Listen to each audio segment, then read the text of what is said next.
Welcome, everybody. It is Two Dudes with Attitudes, a wrestling podcast. And yes, your dudes are back.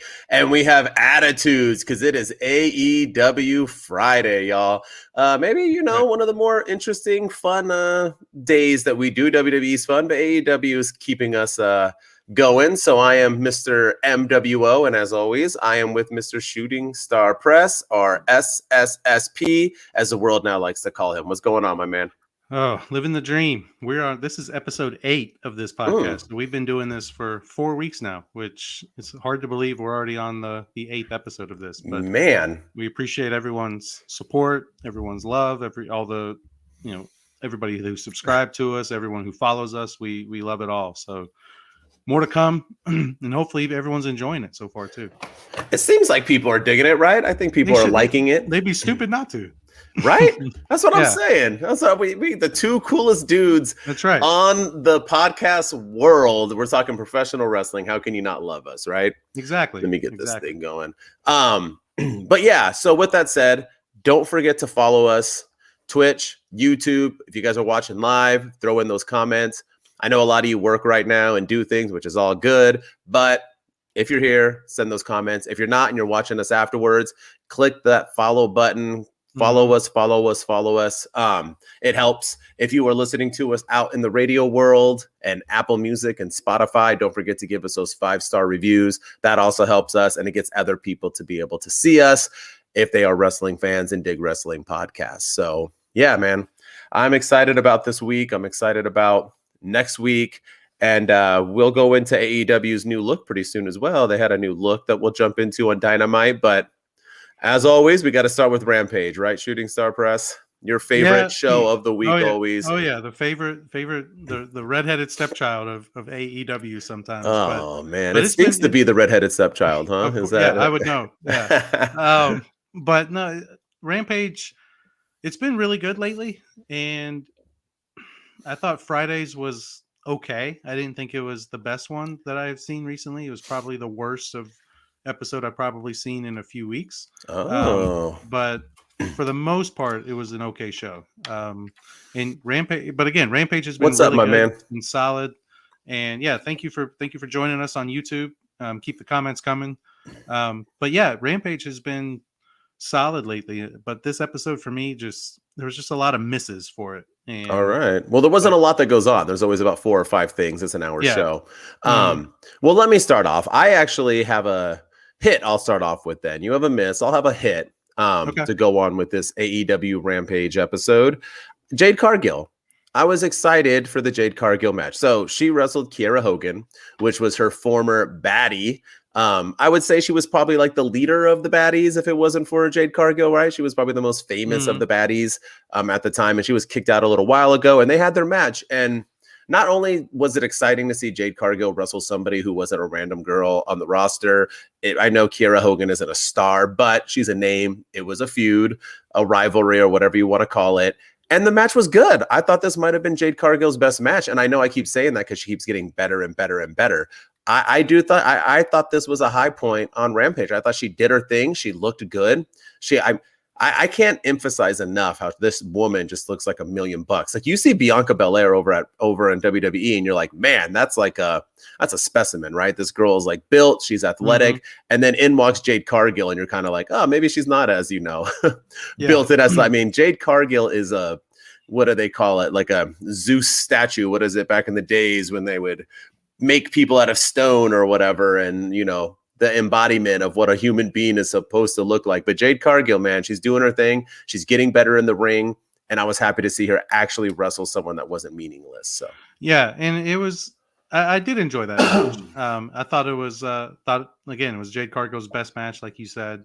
And I like that Red Velvet got involved, and it kind of teases a little bit of drama within the baddies group a little bit, because I do think Cargill needs to go off on her own eventually and break away from it. So I thought that was certainly a highlight of the night for sure. Yeah, and Jade's best match. Yeah, and I think you're right. I think she is going to get away from the baddies. And for those of you who are listening on Apple and Spotify, Wiccan, is that how you say it? I'm assuming, or I hope so. Yeah. Wiccan, Wiccan, my man. Who do you see dethroning Jade? Is a question's asked. We went back and forth with this before. I still am gonna go with the shirt that I'm wearing. If you guys can't see, I'm rocking a Dr. Britt Baker shirt. I still think it's gonna be Britt Baker, only for the fact that Britt Baker is the face. She's the Charlotte Flair of AEW.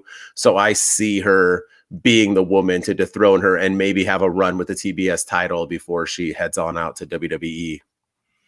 Yeah, and I'm kind of on that same train. It all depends on what happens next week, with a certain somebody coming from New Japan potentially, who just wrestled at Wrestle Kingdom, a former ex WWE female, which we'll talk about later in the show. But if she comes in, then I see her dethroning Jade eventually. But if she doesn't, then I'm on the same bandwagon as you, the Britt Baker wagon, all day long. Yeah. Yeah. All right. So you said you liked Rampage, but you said you really didn't. You said there were some misses. So let's hear it. Let's get to these misses. So I'll do a hit real quick. I did like Darby Allin's backstage promo. I really thought that was some of his best work that I've seen him do. It kind of teased a little bit of tension with him and Sting, which I thought was really cool. Because I've been wondering, like, how long are him and Sting going to be together? And Sting also gave out he Darby Allin dished it out and Sting gave it right back, and I thought that was a pretty well done thing to really fire Darby Allin up for the match in Seattle on Wednesday. So again, I do like when Rampage feeds into Dynamite. I like it when Dynamite feeds into Rampage. It's not its own standalone show like it has been for much of the year. So it is getting better. But one of my biggest misses for the night came in the main event with Swerve Strickland against Wheeler Yuta. Why? I understand you're pushing Swerve, and I get that. And Swerve is a hell of an athlete, and he can go.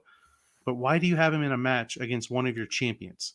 And then not only that, but you have him in a match against one of your champions. It's a non-title match, and you have the champion lose clean.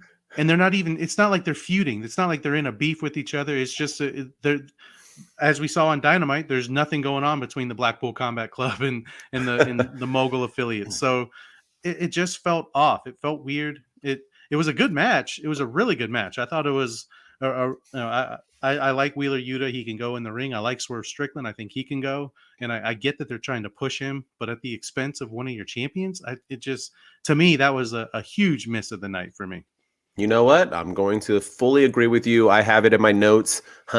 Weird. Why? I think those were some of my notes after watching this match. The match was good. I'm not going to take away. The match was the match was great. Phenomenal. This isn't a takeaway from the match, but I had thought that the week before when they challenged. I honestly don't get where the Combat Club is kind of going right now in general. I don't know what they're, other than, Mox and Hangman. I don't know what they're doing at the moment, but to have Swerve so you announce him, right, in this new group, the Mogul affiliates or whatever it is. It's a huge miss. Nobody cares about these two guys still to this day, even now. And you want Swerve Strickland to go over. I'm assuming is what Tony Khan's going for. Swerve Strickland's money, good look, good on the mic. I get it. So you want him to beat somebody. But why Wheeler Yuta, like you said? This is what drives me crazy about AEW.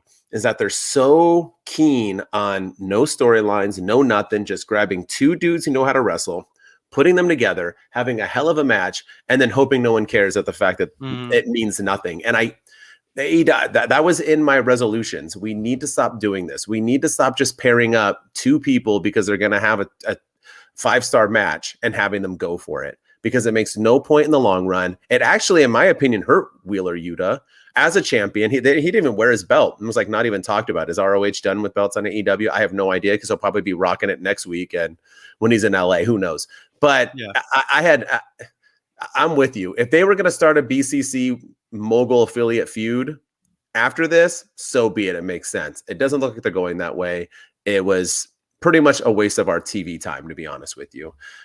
When I watch shows, I want to watch stories. You know what I mean? If I want to watch wrestling matches and only wrestling matches, then I'll go and watch highlights on Peacock of old events and just pick out wrestling matches. I need story as well. I'm not just watching AEW just to see people wrestle. I'm there for the story. I'm invested in the characters, if you know what I mean. Yeah, and also don't forget that Ring of Honor has a new weekly show starting Mm-hmm. in January at some point. I'm not sure what the exact date is, but it's going to be airing on that Honor Club thing for $9.99 a month. And don't you want your champion to? It's going to be coming on soon. Don't you want your pure champion to be looking strong before you make Mm-hmm. your TV debut or your weekly show debut? Mm-hmm. Don't you want him to look as strong as you can? So you have him lose clean to, I mean, yes, Swerve Strickland used a low blow, but still, that's still a clean loss. And there was no outside interference. There was no beatdown. There was no, also the thing that bothered me the most was Moxley was talking smack before the match with the Uh-huh. little interview with Mark Henry. And then none of them get involved. None of them, there's no involvement between the tattooed guys whose names I still can't pronounce and don't even know. AEW doesn't know either. And there was no involvement with the Blackpool Combat Club, so they did all that trash talking for really nothing. And then Mm-hmm. Wheeler Yuta loses. It was. I thought it was a solid 57 minutes of wrestling and a solid show for 57 minutes. But that ending really just irritated me to no end. I agree with you, and I don't think we're the only ones. It just didn't make sense, and I do like the point that you brought up that Moxley was yapping off and like one Killshot was my also. favorite wrestler. Yeah. Yeah, but also Wheeler could talk. I don't understand why Moxley even had to. I don't know what's going on with that, but Yeah. which will fade us into Dynamite. So I mean, all these people once again appeared on Dynamite. I want to bring up though for Dynamite, I want to talk about this opening match. I know you probably wanted to. I'm going to Sure. take it from you. That's fine. Yeah. Let's do it. Make you talk about something else. But Ricky Fine. Starks, Ricky Starks, your boy, Ricky Starks, who I love as well. But I'm going to say it's your boy. You're way more He on is. his Yeah. I love Ricky Starks. on his jock than I am. But Ricky Starks beat Chris Jericho, which I think we all were assuming was going to happen. Jericho's on a losing streak right now. He's going to start pushing people. But once again, this is what I'm talking about and what AEW needs to do. They had a little startup. They had a week off. Then they wrestle. Ricky Starks and Chris Jericho have a banger of a match. Ricky wins, pushing him, pushing a star without a title, building a story. I loved everything about it. I even loved the beatdowns afterwards and all the chaos. It just felt good. It felt right. I loved it overall. It was a great way to start the show. AEW always usually picks their best match to start off the show, whatever they think is going to kind of fire up the crowd. And holy shit, this crowd did not stop. This is probably the most over crowd I'd seen. But before we jump into it, they had new things. So I want to talk about that. Actually, I should have missed that. They announced that they were going to have all this new stuff going on, right? Mm-hmm. It looked good. It was colorful. They had it kind of looked like FTR's logos everywhere, like their living legend stuff. The disco lights. Yeah. It was cute. Everything was good. Nothing was like new. Nothing that I saw made me go like, whoa! Like they made new graphics or new logo or everything kind of felt just like enhanced, right? Like it was the same but just brighter, which I like because it did feel more like I was telling you when I watch Impact. It feels like you're watching it in a basement, right? Mm-hmm. But it's phenomenal matches. It's hard to, once again, the presentation, right? That's just what they are. They're in a small arena. They don't really have much going on. They don't have a production like WWE. This felt more like a WWE production, and that's what AEW is going for, right? You're the big leagues, look like it. But I did not like the inside the NBA music that they're using for all the video packages. The round ball, roundup. Hate that. You cannot I get it's the same channel, but no, you do not get to do the when you're showing the heck no. There was something on, I don't know, ABC or ESPN or whatever, where they were using like Monday Night Football music for something else, and they stopped doing that. I was like, no. When that's their thing. Do not take the inside the NBA TNT like basketball music and put it on. I wasn't for that, but everything else I liked. There's two things for you. What'd you think about the new stage and the Ricky stuff? I did like the new set. I thought it looked clean. It looked fresh. Mm-hmm. I liked the layout. There's no more. It looks like there's no more two entrances. It looks like everyone comes out of the same place, which I thought looked cool. And but I like where the commentary table is set now, and okay, and it looked good. That did look good. yeah, Yeah. yeah. So yeah, I don't. But as far did you ever watch The Simpsons when it was in its heyday? Heck yes, sir. Every Yeah. day. So it reminded me a lot of The Simpsons. There's an episode of The Simpsons where Lisa collects Malibu Stacy dolls, and Uh-huh. Malibu Stacy, for people who didn't watch The Simpsons, was like their version of the Barbie doll. Mm-hmm. And there's one episode where Lisa, she's upset about something Malibu Stacy is saying. She's saying like sexist comments. She's making like inappropriate things whenever she talks, and so she's trying to boycott the new release of a Malibu Stacy doll. And she goes to the toy store and in front of a bunch of kids and their parents, and she's like, "Guys, don't you understand that this is the same Malibu Stacy doll as all the other ones? It's just she has a cheap new hat, and she still results in the same sexist diatribes." And Waylon Smithers, of all people, Mr. Smithers, pops up and he's like, "But she's got a new hat." And everyone's like, "Yeah, she's got a new hat. I want it. I want it. I want it." Uh-huh. And they all go running and trampling each other to try to get the new Malibu Stacy doll. That's how I felt about this AEW set. It's the same. The set is great. It's a new set, but it's still the same booking. It's the same style of show. It's the same person running it. It's the same storylines. It's the same thing over and over. So yeah, they look better, but it's Mm-hmm. still the same stuff behind the scenes. I feel you there. And she was creating her own doll. That was what the thing was. Oh, that's She what. created Yeah, the Lisa doll because the other one was okay with being skinny and stuff. Simpsons were ahead of their time, man. I'm yeah, telling they you. really were. They really were having a headphone issue. Um, yeah, but and as far as the Ricky Starks match, it was a banger. So far, and knock on wood, because we have to say knock on wood with anything Tony Khan does, but he's making Ricky Starks look like a star, which I think is great, making him who he is. But he's also making Action Andretti look like a star as well. And he came out and helped Ricky Starks, and they cleared house. They they had the upper hand. He was able to get all of the Jericho Appreciation Society out of there, and then the women got involved, and Mm-hmm. then the numbers game played a role, and that's when all the hullabaloo happened. So, I do like how they're booking both Ricky Starks and Action Andretti. I think Action Andretti certainly has a bright future ahead of him in AEW, and hopefully it continues. But again, with Tony Khan, you never know. Yeah, that's true because tomorrow it could be gone. So, but Yeah. and that's all we asked for when this was going on with Jericho's losing streak. If he's going to lose, have people get pushed because of it. It's the way to go. You have to build talent to make it make sense. You can't just have Jericho lose for no reason. So it's been nice. Yeah, I agree with you. Yeah, yeah, and another thing I liked for the night, or it was a hit, a miss, and then a hit. It was the acclaimed match. So I'm sure you wanted to talk about that one. So you took mine. There you go. Back and forth. There we yeah. go. So but yeah, the Acclaim versus Lethal and Jeff Jarrett. I thought the match was great. The Acclaim can go, but that ending, oh my god! I thought that I was that ending pissed me off. I was really when they had the titles, and I was like, Tony Khan, what did you just do? Why did you just do this? And then you had Aubrey Edwards, of all people, come out and say, no, no, no, no, he knocked his foot off, and so they restarted the match, and then the Acclaimed won.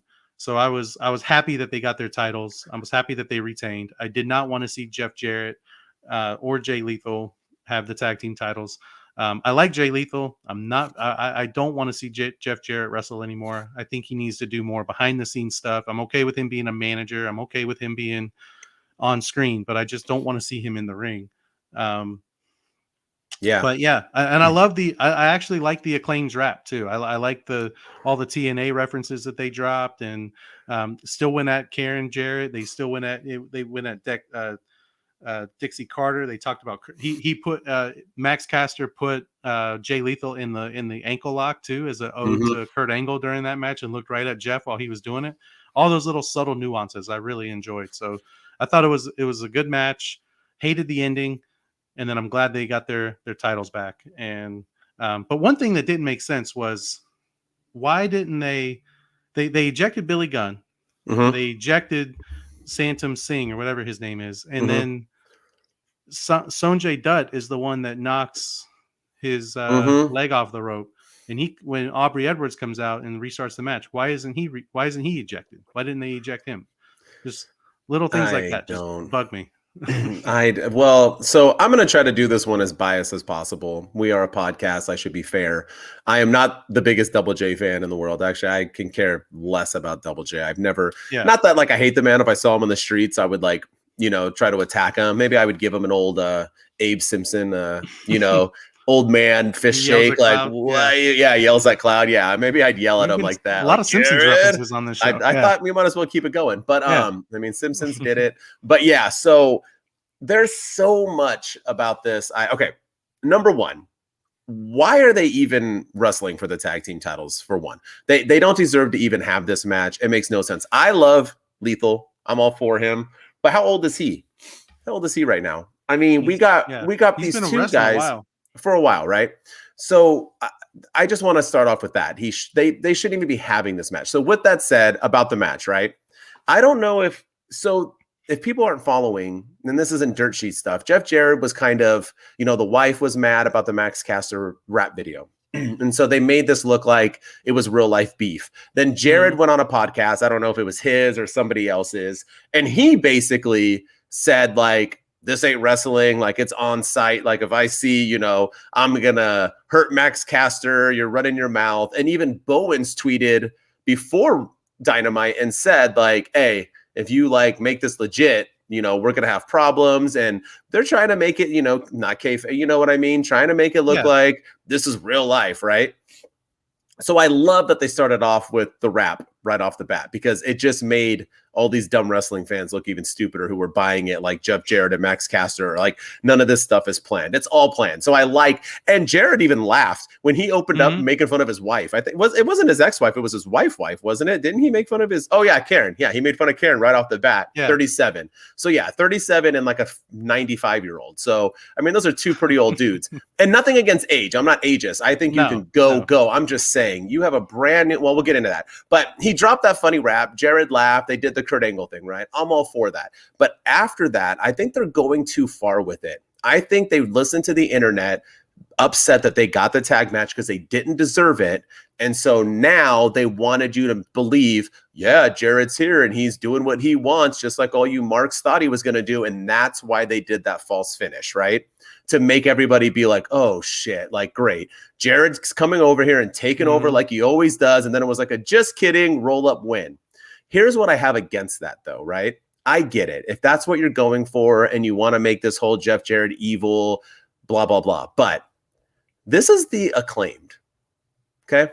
Not only are they both young guns and they are a franchise tag team for AEW, they are the hottest thing in AEW right now. Why take away momentum from them? Why have them wrestle these guys, these older guys who don't deserve? Now, if they have earned it, I would be okay with that, but they didn't. They just showed up and got a match, and now you're going to have them lose. Now they have cred because now they can come back and say, no, you're not allowed to restart matches. No. So now it doesn't even look like the Acclaimed true. And they had to win by a roll up. They couldn't even like do a finisher, their elbow, nothing. It was straight bonkers. So if you're going that route, like once again, I think TK tries too hard with the whole, like everybody knows what goes on behind the scenes. Everybody is like a mark. Everybody knows who, like, dude, TK, everything doesn't have to be something. Hopefully Double J doesn't do like Ric Flair. Yeah. I mean, it's just, I agree. That. I'm so over it.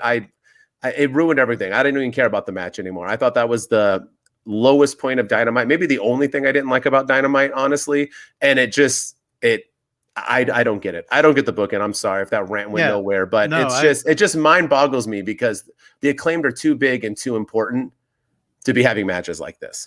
Yeah, and you said they're the most overact in all of AEW. I would say they might be the most overact in all of wrestling if you put them up there with the Bloodline and maybe the Judgment Day, and then you have. They get bigger pops on the Judgment Day and stuff. Yeah, they get maybe MJF. I would put MJF up there in the Acclaimed, and then and the Bloodline. But yeah, it didn't make any sense. And it also has me a little concerned because they're going to get a rematch at the Battle of the Belts on Friday night when they're a little special, and this one's no holds barred or whatever. So all that stuff that they were doing is going to be completely legal. But it just has me a little concerned that Tony Khan may actually pull the trigger and put the tag titles on Jarrett and Lethal and take them off of the Acclaimed. And I hope that's not the case. But the way that match went, it would not surprise me if that's the way they go. I agree. And speaking of feeding the marks from TK, we had an MJF Bryan Danielson promo. Okay. Yes. I'm all for this. I'm all the promo. I love it. I'm all for mom jokes when they're jokes, when they're not real life. You know what I mean? I'm all for a good old fashioned, let's have a mom joke competition. Hardy har har. You know what I mean? Like, I'm all for your mom's so fat, she jumps in the sky and gets stuck. You know, I'm all for these old school mom jokes, right? As long as they're not real. So I'm okay with them dropping the mom. I thought it was hilarious that MJF said that, you know, Danielson's mom made love to a goat and birthed him. I thought that was funny. He said that's what everybody in this crowd does. And for Bryan Danielson, Mr. Vegan Goody Two Shoes himself was like, oh, hell no, hold my vegan beer. Yeah, and he straight went with the whole, all the boys in the back talk about your mom too, because we've all basically have run a train on her. And so has everybody in this stadium. And the fact that he then proceeded to ask the people who has slept with MJF's mom, and people were raising their hands, and I thought it was hilarious. I thought it was good, corny humor. The one thing, though, is once again, the marks, right? Why did MJF have to bring up the three most hated people in the wrestling world right now and say that they support him? I get it. But if you're a casual fan, you're probably thinking like, what the Disco Inferno? Who's that, for one? And you're probably like, huh? And then Eric Bischoff, people are probably like, that guy on that podcast show. And then you're bringing up Cornette, and he's, what did he call him? The most, whatever, his line of being the most famous, best person alive or whatever, Jim Cornette. I wasn't feeling it once again. I don't. AEW, it's okay to just be you. You don't need to make everything about what's going on behind scenes and all the, you know, hardcore fan mumbo jumbo, the yada yada yada. You know what I mean? Like, let's just. I get it, and Eric Bischoff does love him, and Disco Inferno does love him, and I don't listen to Cornette, and damn, I never will, but I'm assuming he probably does too. But I just didn't. It wasn't for me. I think it ruined an overall good promo with these stupid, you know, insider information. But I do like that he's continuing with his theme of, if you want to wrestle me, you got to earn it. He did it to Punk. He did it to Jericho. More so with Jericho, when they had all those like 5 pillars. Yeah. So I like what they're doing. I like that he has to win all the way. I'm not for an Iron Man match. I don't know what it is with Bryan Danielson wrestling champions in AEW, and they have to go on for an hour. I don't know if that was like in his clause, like when he signed, if I'm wrestling for the title, it better be for an hour long. I have no idea, but here we go again. But so what say you? Oh, so I keep looking over at my notes, and I gotta stop writing notes in the moment. I gotta start writing them after the fact, because in the moment I'm like one of them says a 1 hour Iron Man match at Revolution. Jesus H Christ, it's gonna be a 9-hour pay-per-view. That's how I feel. Yeah, I mean, those pay-per-views go on so long already, and then you add a 1 hour Iron Man match on top of it. It's gonna be a long night on March the 8th or whenever the show is. But I don't like the MJF making people earn the match, because now we know that Bryan Danielson's going to win all the matches between now and February 8th. We know that. We know he wouldn't have put the challenge down for an Iron Man match if that wasn't what's going to be the main event of the pay-per-view. So and we've seen it before. Like you said, we saw it with CM Punk, we saw it with Chris Jericho. I don't really want to see that again. Wardlow too. Yeah, sorry. I think he also made Wardlow earn it. Yeah, Wardlow had to earn it, and it was like to get his contract back or something too. But to me, we've seen it before. It's the same old, just, you know, same story, different chapter, same person, different wrestler, same person, different opponent for MJF. And but I did like the promo battle. I thought it was really good. The Jim Cornette line, you know, when MJF hijacked the media scrum after Full Gear, he said Jim Cornette's catchphrase as he was walking out, the whole "thank you, F you, and goodbye." That's a Cornette line. So I had a feeling at some point they were going to bring that onto TV, and they happened to do so last night. So but no, at first I was a little, I didn't like the mom jokes. I was like, okay, this is just childish. It's just a back and forth promo between two children. But then even Bryan Danielson, I forgave him later when he said, yeah, I had to stoop to Max's level, and I even threw out a couple of mom jokes because I had to stoop down to that level. And I'm like, okay, I forgive you now. It makes sense now. But at first I was just like, this doesn't make any sense. But I thought it was a good promo between the two.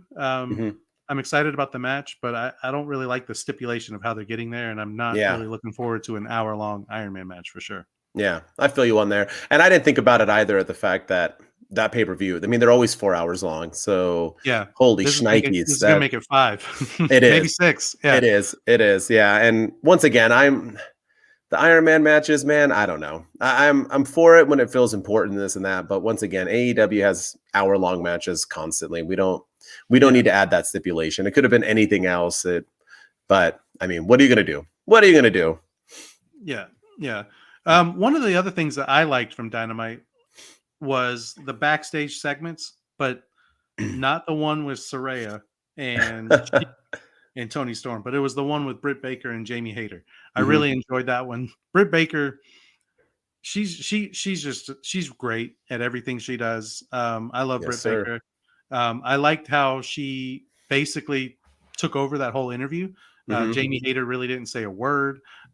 She just kind of sat there holding the title, and Britt Baker's kind of her voice now. But I really like the line of "She's the killer, I'm the pillar." Shirts are out too; they look good.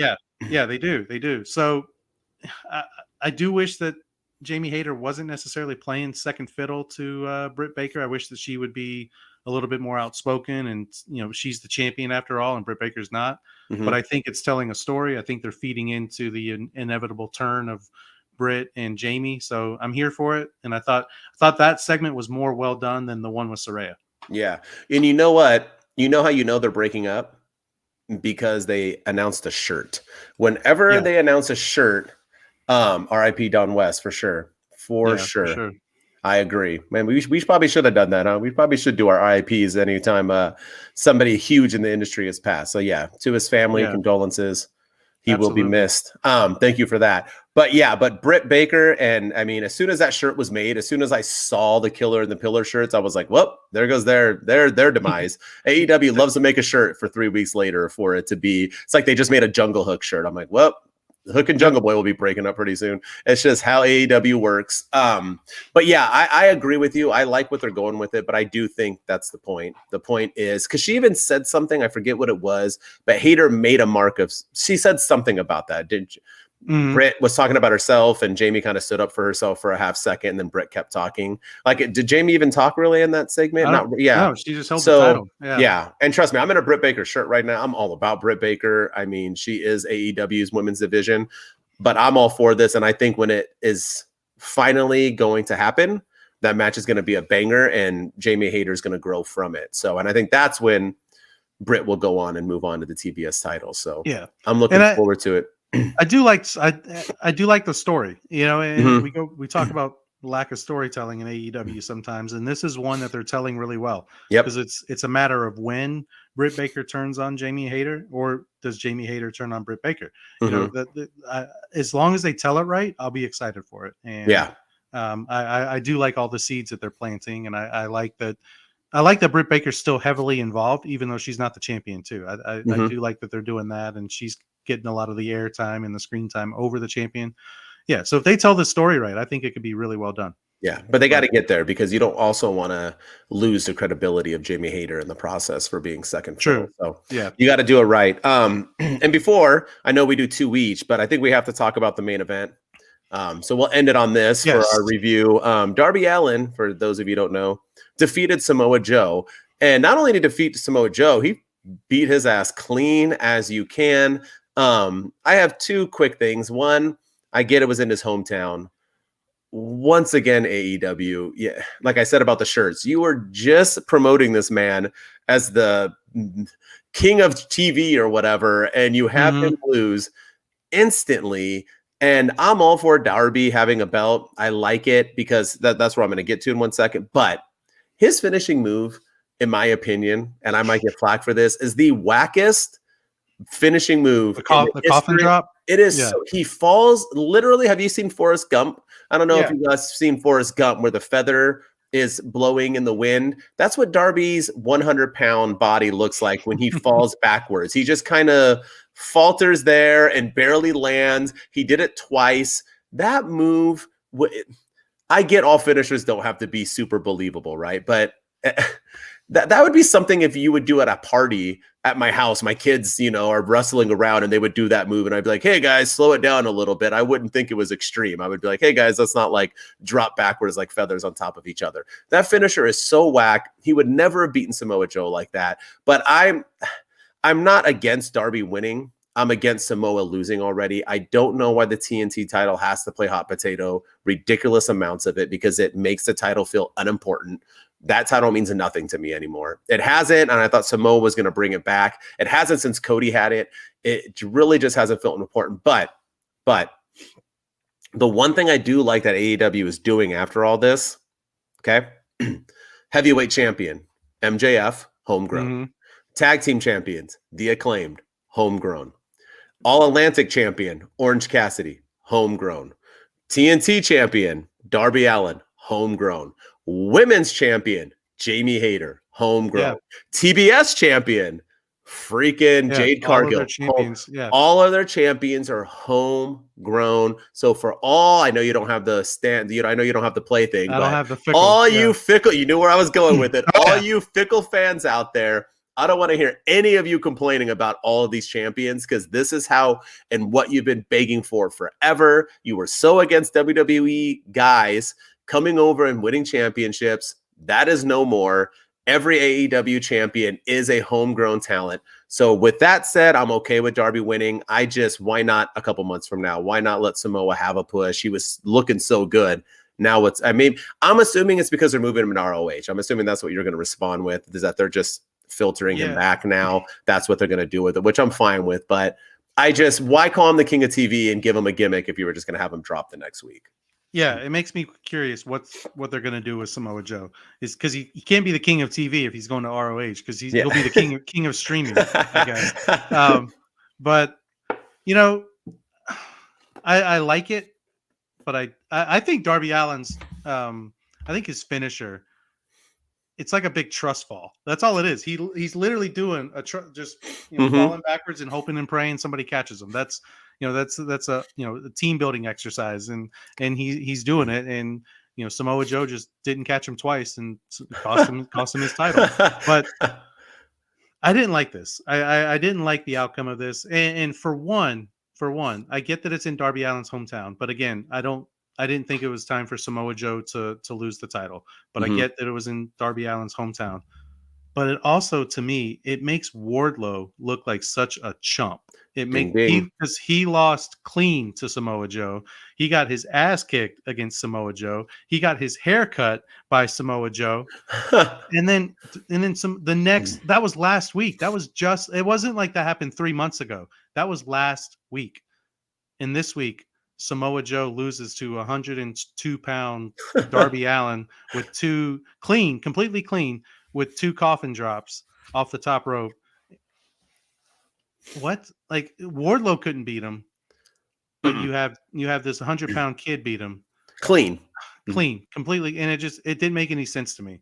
Yeah. And to me, like, that's why I knocked on wood earlier when I said Ricky Starks and Action Andretti are looking like stars, and as long as they keep being booked that way, they will be stars, because they have really dropped the ball with Wardlow and some of these other guys, but Wardlow especially. And they had money handed to them with Wardlow, and they squandered it, and I don't know why. I don't understand what's going on, but I don't like the TNT title playing hot potato. I don't like that it's bouncing around, and now that you've said that all of AEW's champions are homegrown talents, Jeff Jarrett and Jay Lethal are going to win the tag titles on Saturday or Friday at Battle of the Belts. Now I just have this feeling.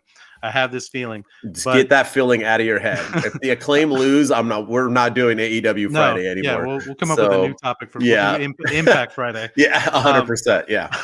But no, it was a solid show all around, except to me the ending.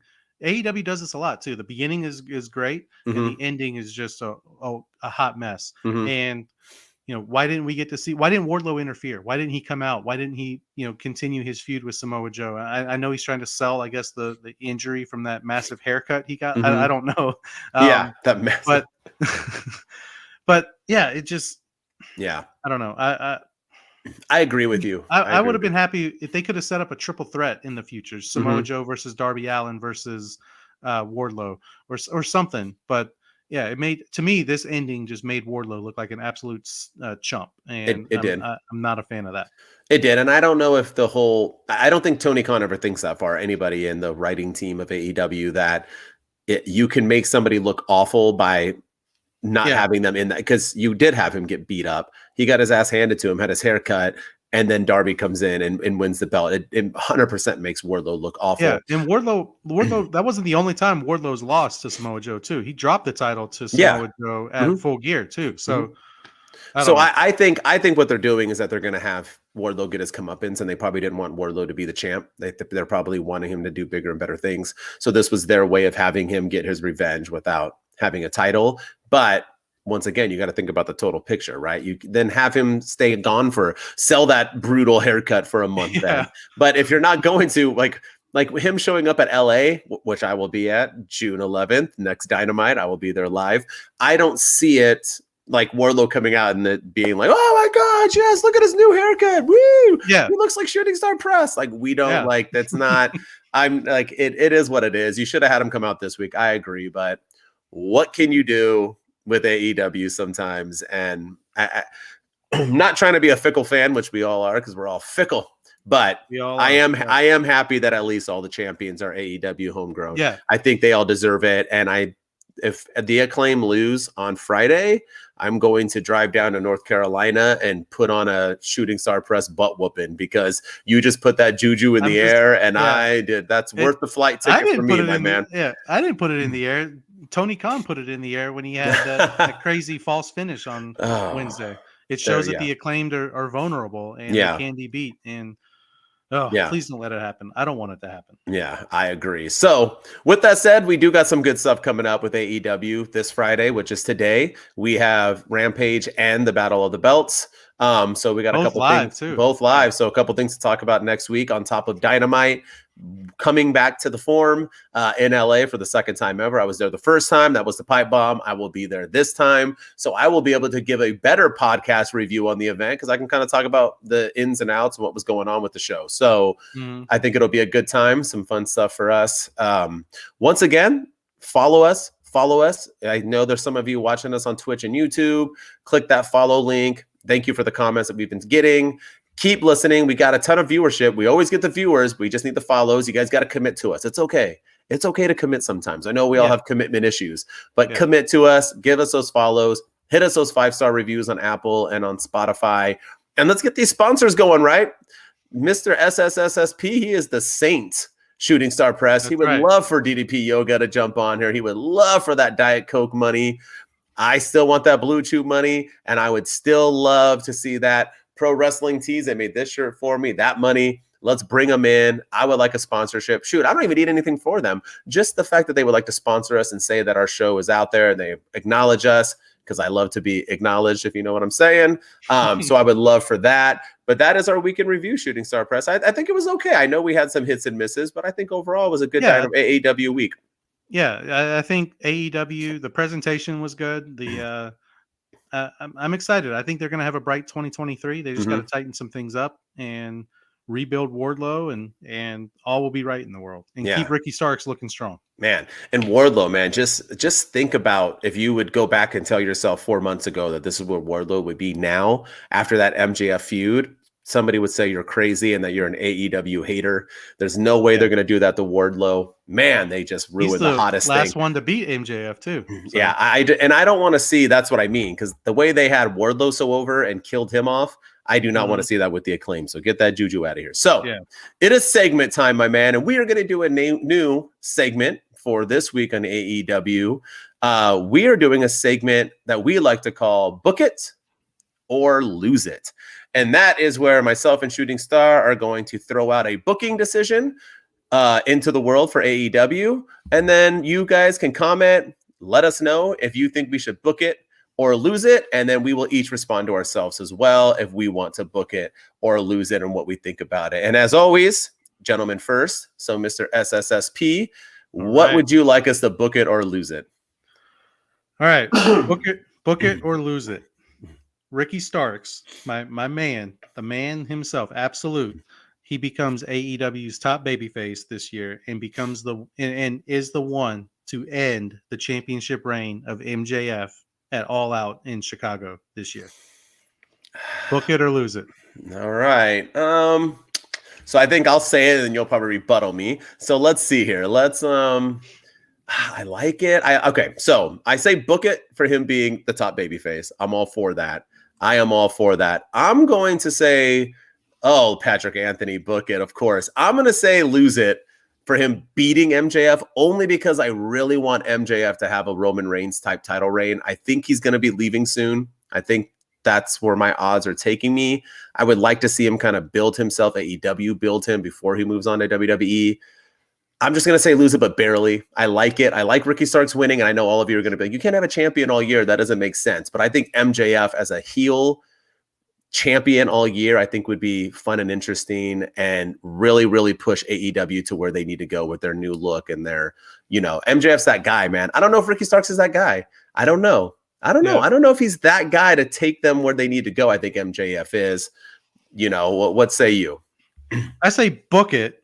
And the only reason why is because if MJF is leaving, then you kind of can use the last 3 or 4 months of 2023 to get ready for the bidding war of 2024. Play the whole I'm leaving. Whose ass can I kick before I leave? Or I'm going to see myself out, and maybe he has another couple of feuds, or maybe I don't know. I just want to see what happens with MJF without the championship right before he, gets ready for this quote unquote bidding war. But I do think they need to go the attitude era route where you had a top heel and a top face and try to keep them separate from each other. They don't need to be in matches against each other all the time, but at the big pay-per-views, they need to face each other. And I think with Ricky Starks, I don't know if he's that guy, but I think if they build him properly and they make him the top babyface and he's getting pops everywhere he goes and he's getting cheered and everyone's liking him and he can certainly go in the ring. He's that guy in the ring. I think it can work. And again, he's a homegrown talent. Yeah, he was one of those guys bullied by Ryback in the WWE back in the day, but he is a homegrown guy. So, you would be handing the title to somebody else. It's not an ex-WWE guy. It's not somebody else coming in and just beating up MJF and taking the title like I don't know, another Moxley or Bryan Danielson type or Punk. We don't need CM Punk.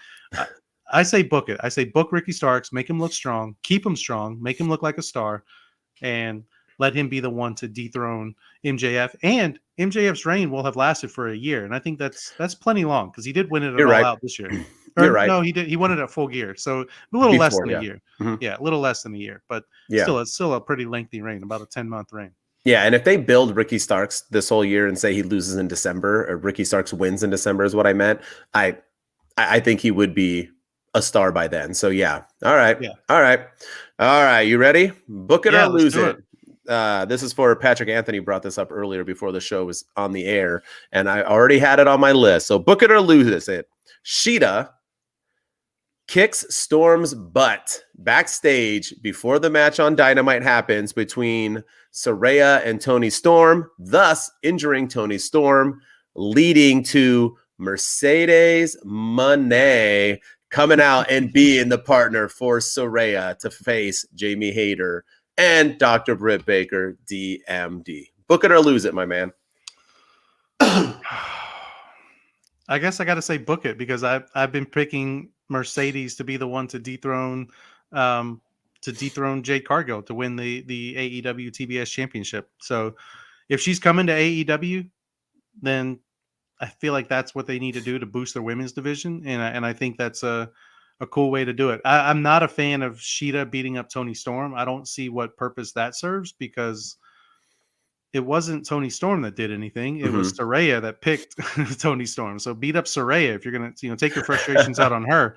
If you're gonna take it out on anybody, but no, I, I gotta say book it because again, I've been saying that she's Sasha Banks, Mercedes Monet, whatever we're calling her now, whatever AEW will call her. Yeah. I've been saying she's going to beat Jade Cargill and take the TBS championship, and I'm going to die on that hill. Yeah, and the reason why, the two things Patrick said right here, heel Sheeta is what I want, and what you kind of said, I think that segment was random. So we didn't really brief it up really quick. So we can touch up on it. That backstage, Saraya was supposed to announce who her tag team partner was. Saraya basically said, I'm not going to pick anyone. Then she literally right away then goes, never mind, I'm going to pick the greatest female wrestler in the world today, and literally turned her back to Sheeta and was like, Tony Storm, you're my partner. Sheeta had a what the on face on her look. Renee Paquette over there, was like, huh? What?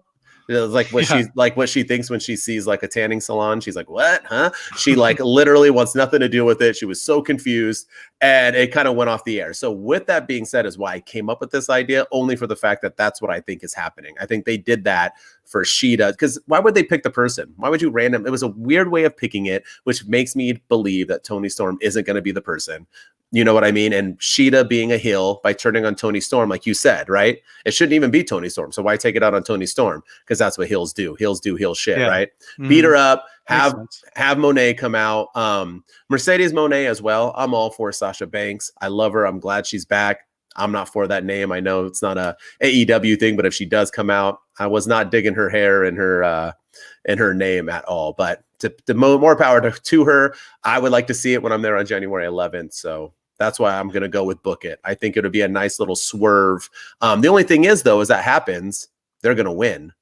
So is it okay for Britt Baker and Jamie Hayter to take an L right now? Maybe Britt takes the L, and that makes Hayter build that and build that feud, right? Like, hey, you lost it for us. You're not the number one girl. I am. So maybe we go that way moving forward too. At least, and we've been saying this whole time that the AEW women's division needs an up, needs something to boost it up. And I think Mercedes coming in and going after and coming in, I think that automatically boosts them up to another yes, level. It does. You have Saraya, now you have Britt Baker, you have Jamie Hayter.